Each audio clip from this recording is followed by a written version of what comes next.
உடையாமல் ஹெல்த்தியான ஒரு ஆனியன் ராகி ரோஸ்ட் செய்யலாமா? வாங்க.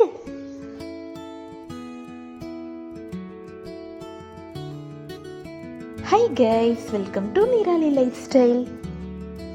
1 டம்ளர் வீட் ஃப்ளவர், 1.5 டம்ளர் ராகி, அதோட ஒரு 1/2 டம்ளர் ரவா. வாட்டர் கன்சிஸ்டன்சிக்கு நல்ல கை வச்சு கிளறி கட்டி இல்லாமல் எடுத்துக்கோங்க மாவு. ஆஸ் யூஸ்வல் எல்லாரும் செய்கிறது தான். தேங்காய், பொட்டுக்கடலை, ரெட் சில்லி, ஒரு பல் பூண்டு நல்ல பேஸ்ட் கன்சிஸ்டன்சிக்கு அரைச்சிட்டு தாளிப்பு கொடுத்துருங்க. ஃபர்ஸ்ட் ஆஃப் ஆல் எனக்கே ராகி தோசை செய்ய வரவே வராது.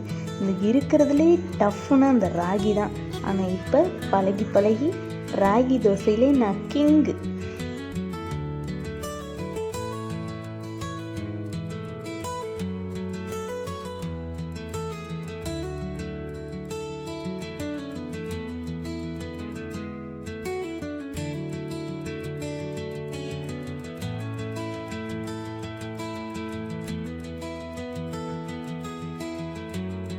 நான் இந்த ராகிக்கு இந்த பொட்டான் வச்சு வச்சுருக்கேன். செங்கலாம் ரிமூவ் பண்ணிவிட்டு நல்லா க்ளீன் பண்ணிவிட்டு அடியில் ஒரு ஹோல்ஸ் போட்டு வச்சுருக்கேன்.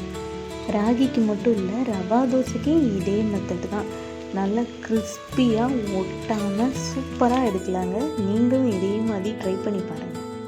பல ட்ரிக்கெல்லாம் செஞ்சால் தான் இந்த தோசையே உள்ளே போகுது.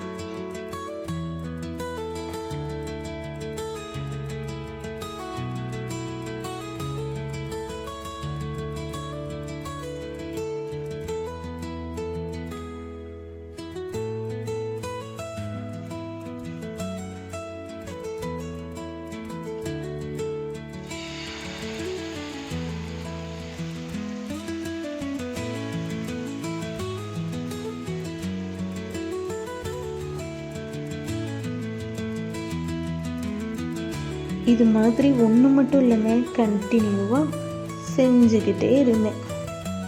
நீங்களும் உங்கள் குழந்தைங்களை ஏமாற்றி இந்த மாதிரி ட்ரிக்கெல்லாம் செஞ்சு சாப்பிட வச்சுருங்க.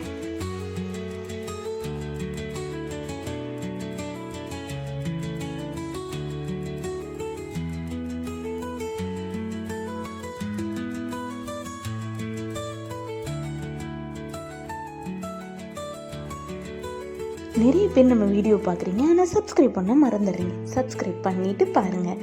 இதே மாதிரியான ஒரு ஸ்வீட்டான வீடியோவில் நெக்ஸ்ட் நம்ம பார்ப்போம். பாய்.